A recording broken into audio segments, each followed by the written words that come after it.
Bonjour et bienvenue sur la chaîne Montre ton calibre. Aujourd'hui, je voudrais vous parler de ma montre, une Spinnaker Duma SP5081, qui est une montre que j'affectionne tout particulièrement car elle reprend le design des montres de plongée des années 70.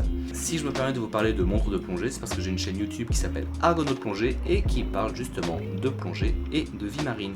Et j'aime beaucoup ce genre de montre outil. Voyons maintenant cette jolie Spinnaker.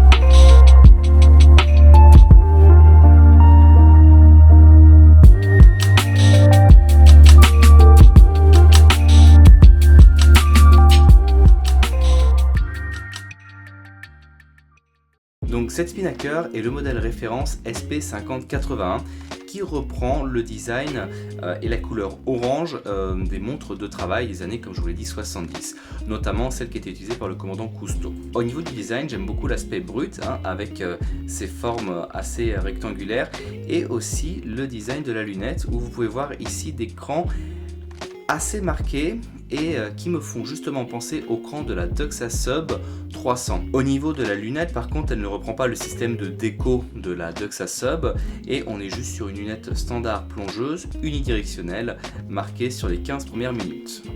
Le dos de la montre est ouvert, donc on peut voir l'intérieur du mécanisme et je trouve que c'est du plus bel effet.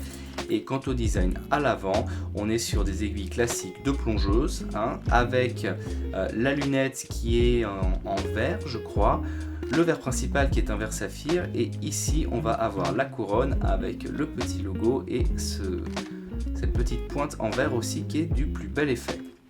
Alors c'est une montre en tant que telle qui va être assez lourde, Elle est par exemple plus lourde que ma Citizen que je porte habituellement et qui est elle aussi déjà un bon morceau. Donc on est sur une montre assez lourde. Par contre, lorsque vous la portez au poignet, moi je ne sens pas vraiment de différence. Mais c'est vrai qu'il va falloir avoir peut-être des grandes mains ou en tout cas un poignet de taille correcte parce qu'elle fait 15 mm d'épaisseur et elle fait aussi 44 mm de diamètre. Donc c'est un gros morceau. Mais si vous aimez ce genre de montre avec un style rustique et robuste, ça devrait pouvoir vous plaire. Quant au bracelet, je ne suis pas un grand connaisseur de montres, c'est un bracelet acier qui me semble tout à fait standard. Un petit point que j'apprécie, c'est que l'on peut en fait l'étendre ici pour gagner quelques millimètres et ça me permet par exemple d'enfiler ma montre par-dessus ma combinaison de plongée. Donc je l'ai emmenée déjà plusieurs fois au travail, comme vous pouvez le voir sur ces images. Elle m'a accompagné dans plusieurs de mes plongées. Au début, j'étais un petit peu inquiet par la lunette parce qu'elle me semblait assez dure à utiliser. Et finalement, lorsque je l'ai essayé sous l'eau, ça ne m'a posé aucun problème. Avec les doigts mouillés, mes doigts se bloquaient bien dans l'écran. Pour ce qui est du mouvement, on est sur un mécanisme japonais TMI et donc c'est une montre automatique très sympa parce que pour moi c'est ma première automatique et j'aime beaucoup l'utiliser. De plus, on retrouve les aiguilles traditionnelles des montres de plongeuse avec une très grosse minute qui permet justement de bien voir le temps qui s'écoule lors des plongées. Pour finir, cette montre est aussi évidemment étanche car elle se présente comme une montre de plongée. Donc elle est d'une étanchéité donnée pour 300 mètres, ce qui est largement suffisant pour n'importe quelle activité marine récréative, sachant qu'on ne va pas dépasser les 40 mètres. Et donc vous pouvez l'emmener tranquillement lors de vos balades ou de vos plongées. Moi j'ai déjà emmené à 20 mètres et je n'ai eu aucun souci. En plus, vu qu'elle a un design sobre et simple, elle est très facilement lisible et j'aime bien la porter lors de mes plongées justement, en plus de mon ordinateur. Maintenant, est-ce que c'est vraiment une montre que je vais utiliser au travail ? Malheureusement, je ne pense pas. Non pas qu'elle ne soit pas élégante, moi je l'aime beaucoup, mais le problème c'est pour moi cette belle lunette en verre que je risque de détruire sur le terrain. Sur la plupart des montres outils, des montres de travail, des montres de plongée, et si on reprend l'exemple de la Doxa Sub 300, on a la plupart du temps une lunette en acier. Pourquoi? Parce que ça va se prendre des coups. Là, avec cette lunette en verre, je suis à peu près certain qu'au premier choc, je l'éclate. Et pareil, malheureusement, pour cette jolie couronne, je pense qu'au premier coup, la couronne va sauter. Donc, je préférais la garder en bon état et ne pas la porter sur un bateau. Maintenant, il ne me reste plus qu'à vous montrer la bioluminescence, qui est un point très important dans la plongée. Donc, laissez-moi quelques instants pour éteindre toutes les lumières.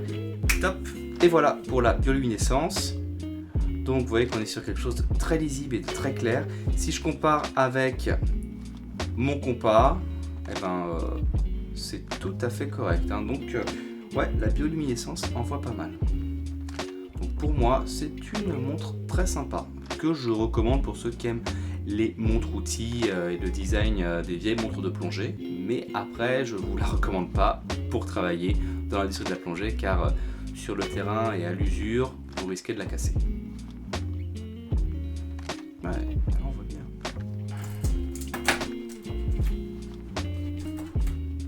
On va pouvoir remettre la lumière. Voilà, c'était tout pour cette petite présentation de la Spinnaker Duma SP5081 pour Montre ton calibre. J'espère que ça vous aura intéressé et que cette montre vous aura plu. En tout cas, moi je l'aime bien. Si vous voulez voir plus d'images de cette montre sous l'eau, je vous invite à aller sur ma chaîne YouTube qui s'appelle Argonautes Plongée. Vous verrez, il y a des petits poissons.